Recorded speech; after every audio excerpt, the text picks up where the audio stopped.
اگر کسی نے حضور تاجدار مدینہ کے نعلین مبارک کو صیغہ تصغیر کے ساتھ، یعنی فرمایا صیغہ تصغیر کسی کو نیچا دکھانے کے لیے اگر نعلین کے بجائے نعیل کہہ دے، یعنی جوتا کے بجائے جتیا کہہ دے چھوٹا دکھانے کے لیے، تو امام قاضی عیاض رحمۃ اللہ تعالی علیہ فرماتے ہیں وہ ایسا کافر ہوگا کہ اس کی دوبارہ توبہ بھی قبول نہیں ہوگی۔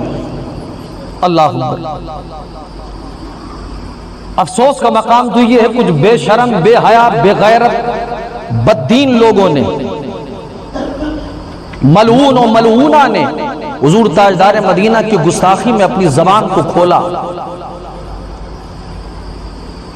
کروڑوں لعنت ہے، اربوں خربوں لعنت ہو ایسے لوگوں پر جو میرے آقا کی شان میں گستاخی کرے، اس زبان میں کیڑے پڑ جائیں کہ جس زبان سے وہ حضور کی گستاخی کرتا ہے،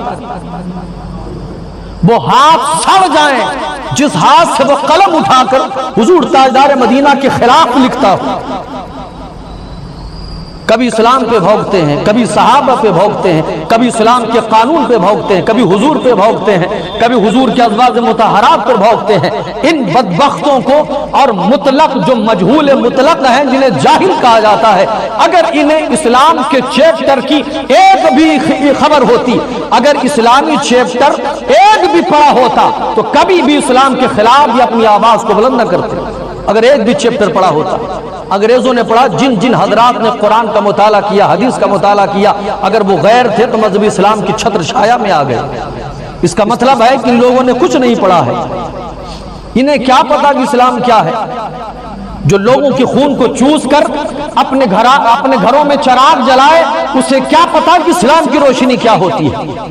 جو غربا، مساکین اور فقراء کی لاشوں پر محل کھڑا کر کے اس کا گدی نشین بن جائے، اس بدبخت کو کیا پتا ہے کہ اسلام کا قانون کیا ہوتا ہے۔ اگر پوچھنا ہے، پتہ لگانا ہے تو اپنی کتاب سے پوچھ لیں۔ ان کی زبان پر ابلیس بیٹھا ہوتا ہے، ان کی زبان پر جو ملعونہ کلمات و الفاظ نکالتے ہیں شیطان بیٹھا ہوتا ہے کہ جس کی بنیاد پر یہ حضور تاجدار مدینہ کی بارگاہ میں گستاخیاں کیا کرتے ہیں۔ اللہ اکبر کبیرہ، کسی پیغمبر کی شان میں جب گستاخی ہوتی ہے، اللہ کی عزت کی قسم اللہ رب العزت کبھی بھی اس کو برداشت نہیں کر سکتا ہے، اور یہ انشاءاللہ ہوگا۔ اور صبح آج سے لے کر اس وقت سے لے کر آج تک، آج سے لے کر صبح قیامت تک یہ بات طے ہے کہ جن بدبختوں نے کسی پیغمبر کی توہین کی ہے، اللہ کے عذاب نے اس کو نیست و نابود کیا ہے اور ضرور کرتا رہے گا۔ اللہ اللہ، دنیا نے دیکھا بلعم بن باورا کا حال کیا ہوا۔ بلعم بن باورا کون تھا؟ بلعم بن باورا اتنا بڑا فقیر اور اتنا بڑا وہ ولی تھا اپنے وقت کا، حضرت موسیٰ علیہ السلام کے زمانے کا، اور اتنی ولایت کے درجے پر وہ فائز تھا کہ فرمایا اسم اعظم کو کا ورد کرتا تھا، اور اپنی دستگاہ پر بیٹھے بیٹھے وہ عرش اعظم کو دیکھ لیا کرتا تھا۔ اتنے بڑے بڑے مقام پر وہ فائز تھا، اور اتنا بڑا مستجاب الدعوات تھا کہ اس کی زبان سے جو دعا نکلتی اللہ فوراً قبول فرما لیتا۔ وہ جو دستگاہ اس کی لگتی تھی، چھوٹی موٹی درگاہ نہیں تھی، اتنی بڑی دستگاہ تھی کہ وہاں پر 12,000 سدواتیں رکھی ہوتی تھی۔ اتنا بڑا متقی پرہیزگار، اور پھر اللہ نے وہ مقام عطا کیا تھا اسے، لیکن پھر کیا ہوا؟ حضرت موسیٰ علیہ السلام کی گستاخی اس نے کی۔ حضرت موسیٰ علیہ السلام کے خلاف اس نے زبان کھولا تو رب نے اس کی حلق سے زبان کھینچ لی تو فرمایا بدبخت، میں نے تجھے یہ نعمت جو دی ہے اپنے پیغمبر کے صدقے میں دی ہے، اور بدبخت جو میرے محبوبین کا گستاخ ہو جاتا ہے پھر ولایت چھین کر کے میں اسے جہنم کا ایندھن بنا دیا کرتا ہوں۔ اللہ اللہ، یہ چھوٹی موٹی بات نہیں ہوتی، بڑی بات ہوتی ہے۔ یہاں تو ایمان والے بے ایمان ہو جاتے ہیں، اور جو پہلے سے بے ایمان ہے اس کا کیا حشر ہونا ہے۔ بہرحال لوگ اپنی پبلسٹی کرنے کے لیے، لوگ اپنے آپ کو جنوانے کے لیے ہر مقام پر کہیں بھی چلے جائیں، اگر سب سے پہلے کسی کا نام لیتے ہیں تو میرے مصطفیٰ کا نام لیتے ہیں۔ وہ جانتے ہیں انہی سے ہر چیز ہے، انہی سے سب چیز ملتی ہے، اسی لیے تو سوچتے ہیں کہ لوگ مجھے جان جائیں، پبلسٹی ہو جائے۔ لیکن یاد رکھیں حضور کی گستاخی وہ کلمات ہے اور وہ بد فعل ہے کہ جس کی بنیاد پر اللہ دنیا اور آخرت سب برباد کر دیتا ہے۔ درود پاک ربیت کریں پڑے اللہم صلی علی مولانا محمد بارک وسلم، صلاۃ و سلام علیک یا رسول اللہ صلی اللہ علیہ وسلم۔ یہ ایمان و عقیدہ ہمیشہ رکھیں کہ حضور پر میری جان قربان ہے، میرا مال قربان، میرا تن من دھن سب قربان میرے آقا پر۔ ہم ان کی گستاخی کیسے برداشت کر سکتے ہیں؟ ہمارے باپ کو کوئی گالی دے دے تو ہم برداشت کرتے ہیں؟ ہماری ماں باپ کو کوئی گالی دے دے تو ہم برداشت کرتے ہیں؟ نہیں برداشت کرتے ہیں۔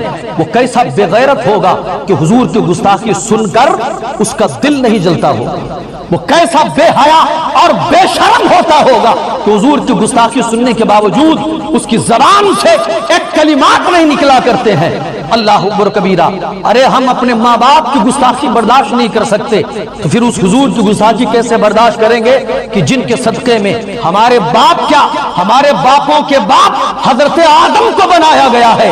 ہم ان کی گستاخی جب سنیں گے تو ظاہر سے بات ہے ہمارا کلیجہ بھی جلے گا، ہمارا دل بھی جلے گا اور ہمیں رونا بھی آئے گا۔ مگر افسوس کا مقام تو یہ ہے کہ ہماری تمام تر جذبات اس طرح سرد پڑ گئے، اتنے سرد پڑ گئے کہ ہمارے اندر جو خون تھا وہ سفید ہو گیا۔ اب وہ جذبات نہ رہے، پہلے کے وہ جذبات تھے۔ صحابہ کہتے ہیں یا رسول اللہ ہماری زندگی کا تو مقصد یہ ہے، ہماری زندگی کا منشا یہ ہے کہ محبوب خدا ہو آپ، ہم تو آپ کو راضی کر لیں، ہم سے اللہ راضی ہو جائے گا۔ حبیب یا رسول اللہ ہم نہیں چاہتے ہیں ہمارے جسم کے ایک ایک قطرے خون کھینچ لیے جائیں، یا قبول ہے، مگر یا رسول اللہ آپ کے طلبے میں کانٹا چپ جائے یہ ہمیں گوارا نہیں ہے، آپ کے خلاف کوئی بول دے یہ ہمیں گوارا نہیں ہے۔ ہمیں نہ رہا حضرت ایوب، حضرت سلطان صلاح الدین ایوبی کا زمانہ کہ وہ جب کوئی گستاخی کرتا تو سینے پر چڑھ کر اس کی زبان کھینچ لیتے اور کہتے بدبخت حضور تو مدینے میں ہے مگر حضور کی ناموس کی حفاظت حضور کے غلام کر رہے ہیں۔ نہ رہا وہ زمانہ، ہمارے جذبات سرد پڑ گئے۔ بس ہم اتنا جانتے ہیں کھاؤ پیو عیش کرو، گھر سے ہوٹل تک، ہوٹل سے گھر تک آؤ، زیادہ زیادہ مسجد میں چلے آؤ، نماز پڑھ لو، تسبیح گن لو، یہی ہم سوچتے بس یہی زندگی ہے۔ یاد رکھنا حضور کی ناموس پر حملہ ہو یہ نہیں، یہ کبھی مت سمجھنا آپ نماز پڑھتے ہو مصلی اور تسبیح لے کر پہنچ جاؤ مسجد میں، کسی سے مطلب نہ ہو۔ یاد رکھنا وہ نماز نہیں ہے، وہ روزہ نہیں ہے، وہ حج نہیں، وہ کیسی تسبیح ہے۔ اما یہ تسبیح، یہ نماز، یہ روزے، یہ حج، یہ زکات یہ تبھی قبول ہوں گے جب خدا قبول کرے گا، اور خدا اسی کی قبول کرتا ہے جس کی بارگاہ میں جس کے تمام تر عملیات کو مدینے کے سلطان قبول فرما لیتے ہیں، کیونکہ رب نے فرمایا من یطیع اللہ ورسولہ فقد فاز فوزا عظیما۔ سنو اگر تم مجھے راضی کرنا چاہتے ہو میرے حبیب کو راضی کر لو، خدا راضی ہو جائے گا، مصطفیٰ راضی ہو جائیں گے۔ لیکن ہم نے یہ صرف اتنا سمجھ لیا ہے کہ ہمیں کچھ نہیں بولنا ہے، اپنے منہ پر لگا لینا ہے۔ جب ووٹ مانگنے کی باری آتی ہے تو کسی کافر کے لیے مسلمان اپنے گھر سے نکلتا ہے مردود بدبخت اور لوگوں سے بھیک مانگتا ہے ووٹ کی کہ ووٹ دے دو، کسی غیر مسلم کے لیے بھیک مانگتا ہے۔ شرم نہیں آتی؟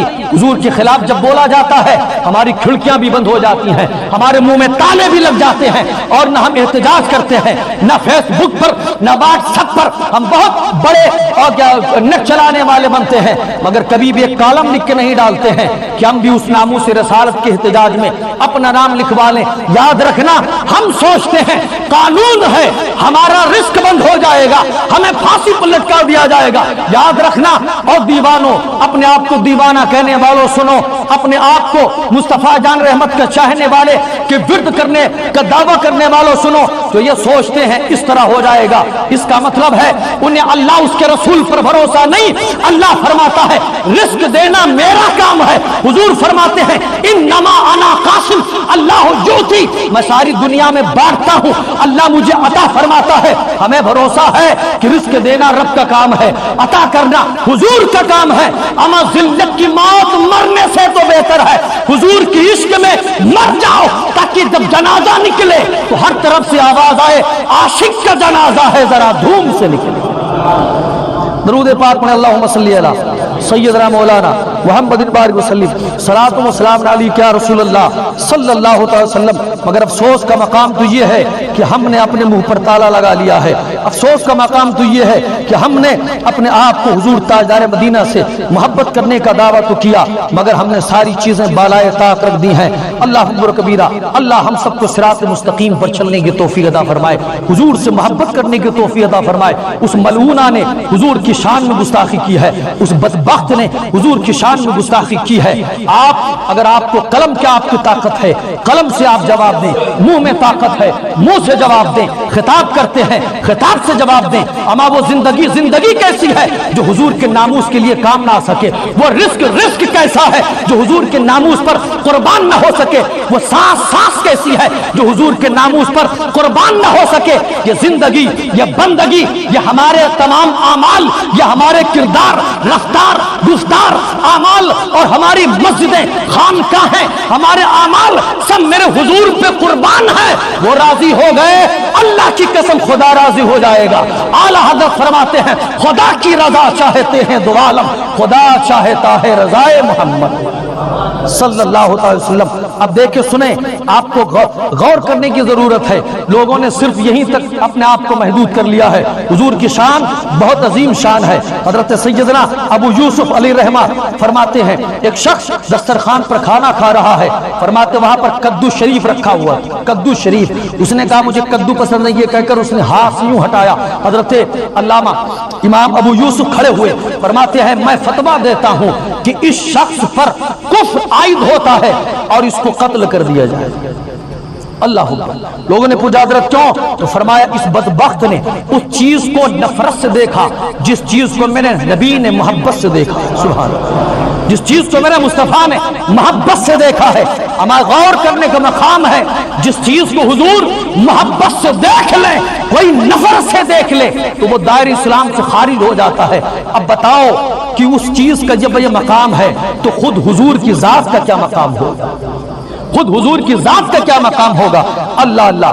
حضرت مولا علی رضی اللہ تعالیٰ اور یہاں پر جو قرآن مقدس کے میں نے آیت کریمہ پڑھی، اس کی شان نزول سنیں گے آپ دنگ رہ جائیں گے۔ اللہ نے فرمایا کہ لا تجد قوم یؤمنون باللہ والیوم الآخر یوادون من حاد اللہ ورسولہ، کہ جس نے جو اللہ اور آخرت پر ایمان رکھتا ہے وہ قطعی طور پر اللہ اس کے رسول کے دشمنوں سے تعلق نہیں رکھتا ہے۔ یہ قرآن میں اللہ نے فرمایا۔ اب یہاں پر حضرت ابو عبیدہ بن جراح نے جنگ احد میں اپنے والد کو صرف اس لیے قتل کیا تھا۔ کیوں قتل کیا تھا؟ کیونکہ فرمایا کہ جو میرے نبی کا نہیں وہ باپ ہی کیوں نہ ہو میرا نہیں ہو سکتا۔ حضرت ابو بکر صدیق نے اپنے بیٹے پر تلوار کھینچ لی تھی، اور حضرت مصعب بن عمیر نے اپنے بھائی کو، حضرت مولا علی نے اپنے ماموں کو حضرت امیر حمزہ، اور حضرت مولا علی نے عتبہ اور شیبہ کو قتل کیا اور اعلان کر دیا یاد رکھنا سب سے اوپر ایمان کی دولت ہوتی ہے۔ رشتہ داریاں بعد میں دیکھی جاتی ہیں، پہلے ایمان دیکھا جاتا ہے۔ جو میرے اللہ کا، جو اللہ اس کے رسول کا نہیں ہوتا وہ ہمارا قطعی طور پر نہیں ہوتا۔ ایک جنگ کے واپسی کے موقع پر حضور تاجدار مدینہ اور کچھ لوگ ایک کنویں کے قریب میرے آقا نے قیام فرمایا، وہاں پر حضرت عمر فاروق اعظم رضی اللہ تعالیٰ عنہ کا غلام اور عبداللہ بن ابی کا غلام، عبداللہ بن ابی کا دوست تھا، وہ دونوں آپس میں جھگڑنے لگے اور خوب لڑائی ہوئی، مار پیٹ کی نوبت تک آ گئی۔ اب جب وہاں سے عبداللہ بن ابی کا دوست واپس آیا تو اس نے عبداللہ بن ابی منافق سے بتایا۔ اب عبداللہ بن ابی جو ہے پکا منافق آدمی تھا، اب اس نے آؤ دیکھا نہ تھا حضور کی شان میں الٹی سیدھی بات وہ کہنے لگا۔ وہ کہہ رہا تھا کہ چلو مدینہ چلتے ہیں، مدینہ سے ہم عزت والے ذلیل لوگوں کو نکال کر باہر پھینک دیں، ذلیل لوگوں کو نکال کر باہر پھینک دیں۔ وہ کہنے لگا مدینے کو لوگوں، تم نے مکہ سے آئے ہوئے لوگوں کو اپنا جھوٹا کھلا کھلا کر انہیں اپنے سر پہ چڑھا لیا ہے، اس لیے کھانا دینا بند کرو تاکہ وہ مدینے سے رخصت ہو جائیں۔ معاذ اللہ ثم معاذ اللہ۔ اب یہ جب یہ بات گونجی دور تک تو ایک صحابی ہیں حضرت زید بن ارقم رضی اللہ تعالیٰ، جب ان کو پتا چلا آپے سے باہر ہو گئے کہ کیسے میرے نبی کی شان میں اس نے گستاخی کی، تب یہ آیت کریمہ نازل ہوتی ہے وَلِلَّهِ الْعِزَّةُ وَلِرَسُولِهِ وَلِلْمُؤْمِنِينَ وَلَكِنَّ الْمُنَافِقِينَ لَا تَعْلَمُونَ۔ اللہ فرماتا ہے، تب یہ آیت کریمہ نازل ہوتی ہے، پروردگار نے فرمایا عزت اللہ اس کے رسول اور مومنین کے لیے ہے۔ سبحان اللہ، یہ منافق کیا جانے کی عزت کس کے لیے ہے؟ عزت اللہ اس کے رسول پھر مومنین کے لیے ہے۔ اب یہاں پر جب ان کے بیٹے حضرت عبداللہ کو پتا چلا، عبداللہ بن ابی کا بیٹا حضرت عبداللہ ہیں اور وہ حضور کے صحابی ہیں اور حضور کے سچے عاشق ہیں۔ اب یہاں پر دیکھیں باپ کیسا ہے، بیٹا کیسا ہے، ہوتا ہے، یہ ہوتا ہے، اکثر ہوتا ہے۔ آپ یزید کو دیکھ لیں، حضرت امیر معاویہ کو دیکھ لیں، ہوتا ہے باپ کیسا ہے، بیٹا کیسا ہے۔ باپ ایک نمبر کا حضور کا گستاخ، بیٹا مصطفیٰ جان احمد کا عاشق ہے۔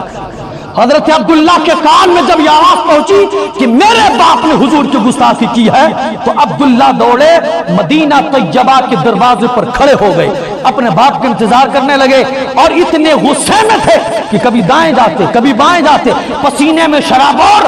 جب باپ سامنے آیا، گریبان پکڑا، تلوار نکالی، کہتے ہیں بدبخت بول، اگر عزت کسی کے لیے ہے تو میرے مصطفیٰ کے لیے ہے۔ سبحان اللہ، اگر عزت کسی کے لیے ہے اللہ اس کے رسول کے لیے ہے۔ تلوار اوپر کیے تھا، کہنے لگا میں بھول جاؤں گا تو میرا باپ ہے، تیری گردن کٹ جائے گی، بول۔